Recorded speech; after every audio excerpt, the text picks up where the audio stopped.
এখন এখানে গরুর মাংস রান্না হবে। এখানে চাল রেখেছি খিচুড়ি রান্না করার জন্য, মসুরের ডাল দিয়ে রান্না করব সবজি দিয়ে।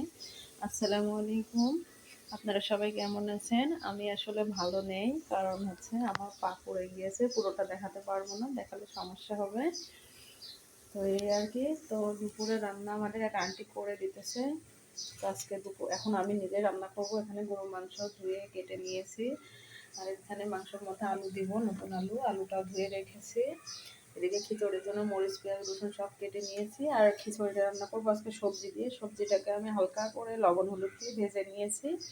এদিকে আবার আমার হাজব্যান্ড খাবে হচ্ছে সেমাই, সেমাইটাও বের করে নিয়েছি।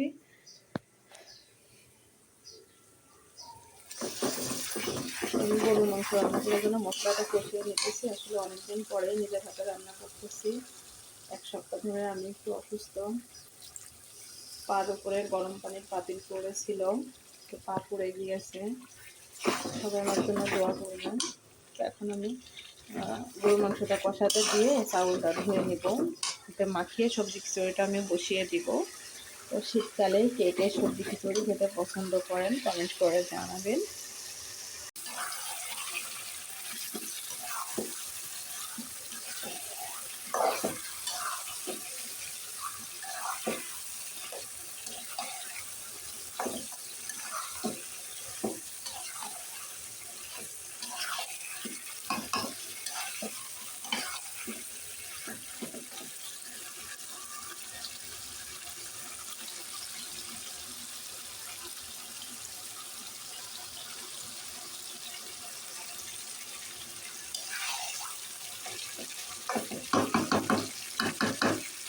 এখন ঢাকনা দিয়ে ঢেকে দিব,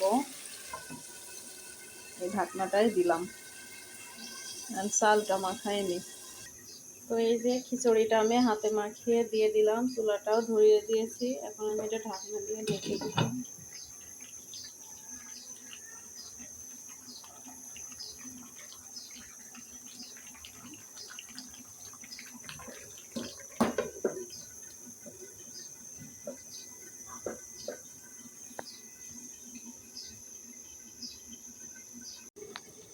এই যে খিচুড়ি বলক চলে আসছে, আর একটু হলে তারপরে আমি ভেজে রাখা সবজিগুলো দিয়ে দিব। এদিকে যে ইয়াম্মি ইয়াম্মি গরুর গোশ, এটাও কষানো হইতেছে, কালার আসছে খুব সুন্দর, মাশাআল্লাহ। অনেক বেশি অসুস্থ অসুস্থ শরীর নিয়েও রান্না করতে এসেছি, নিজের রান্না খেতে ইচ্ছা করতেছে।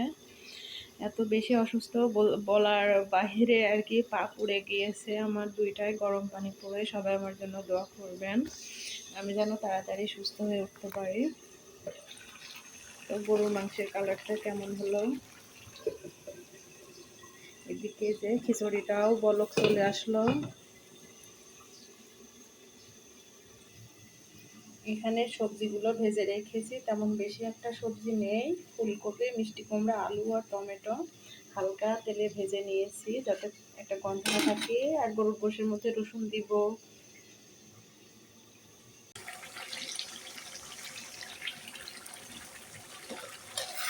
গরুর মাংসটা কষানো প্রায় শেষের দিকে, তো এখন আমি একটু কিছু আলু দিয়ে দিব।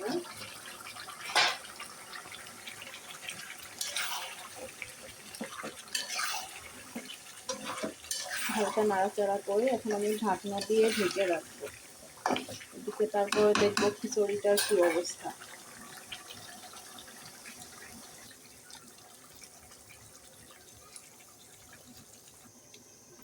ঢাকনা দিয়ে ঢেকে দিলাম। এদিকে খিচুড়িটা দেখি কি অবস্থা। এই তো খিচুড়িটা পানি অনেকটা কমে এসেছে। এখন আমি সবজিগুলোকে দিয়ে দিব। প্রায় সিদ্ধ হওয়ার দিকে, এখন আমি সবজি দিয়ে দিব। এই যে এখন আমি ভেজে রাখা সবজিগুলোকে দিয়ে দিতেছি। আগের থেকে দিলে সবজি, ফুলকপি, মিষ্টি কুমড়া, টমেটো, এগুলো তো সবই নরম সবজি, সো বেশি একটা গলে গলে গেলে খেতে ভালো লাগবে না দেখে আমি হালকা ভেজে নিয়েছিলাম, এখন দিয়ে দিলাম। তো গাইস, এই যে সবজি খিচুড়িটা এখানে আমি ভেজে রাখা সবজিগুলো দিয়ে দিলাম। এখন আস্তে আস্তে দমে দিয়ে রাখবো, হয়ে যাবে। নরম হবে না, ঝরঝরাই হবে। আমি আবার লেটকা খিচুড়ি, যেটা পাতলা খিচুড়ি, এগুলো আবার আমরা খাই না। এটা গায়ে মাখা মাখা হালকা হালকা নরম করবো আর কি।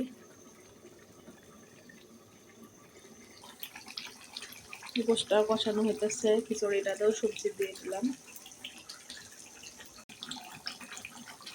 এই যে গরুর গোশের কালারটা, এখন একটু আলু দিয়ে দিলাম, কালারটা অনেক সুন্দর আসছে। এদিকে খিচুড়িটার মধ্যেও আমি সবজিগুলো দিয়ে দিলাম।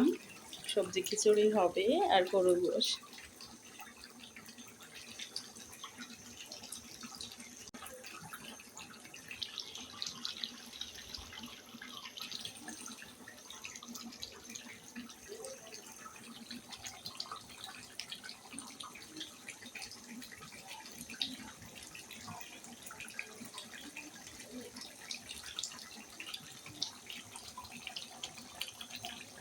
খিচুড়িতে পর্যায়ে আমি একটুখানি ঘি ছিল, ঘি দিয়ে দিলাম। সুন্দর করে ঢাকা দিয়ে রেখে দেবো। একটু লবণ কম হয়েছিল, সামান্য একটু লবণও দিয়ে দিলাম। তো এখন এই যে রান্না প্রায় শেষের দিকে। এই যে গরুর মাংস ফাইনাল লুক।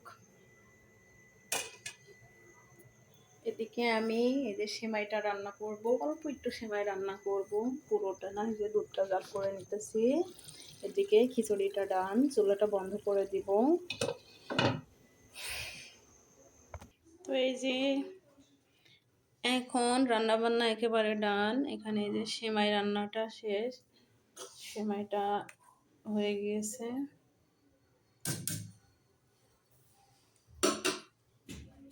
এদিকে খিচুড়ি আর গরুর মাংস সব রান্নাই শেষ।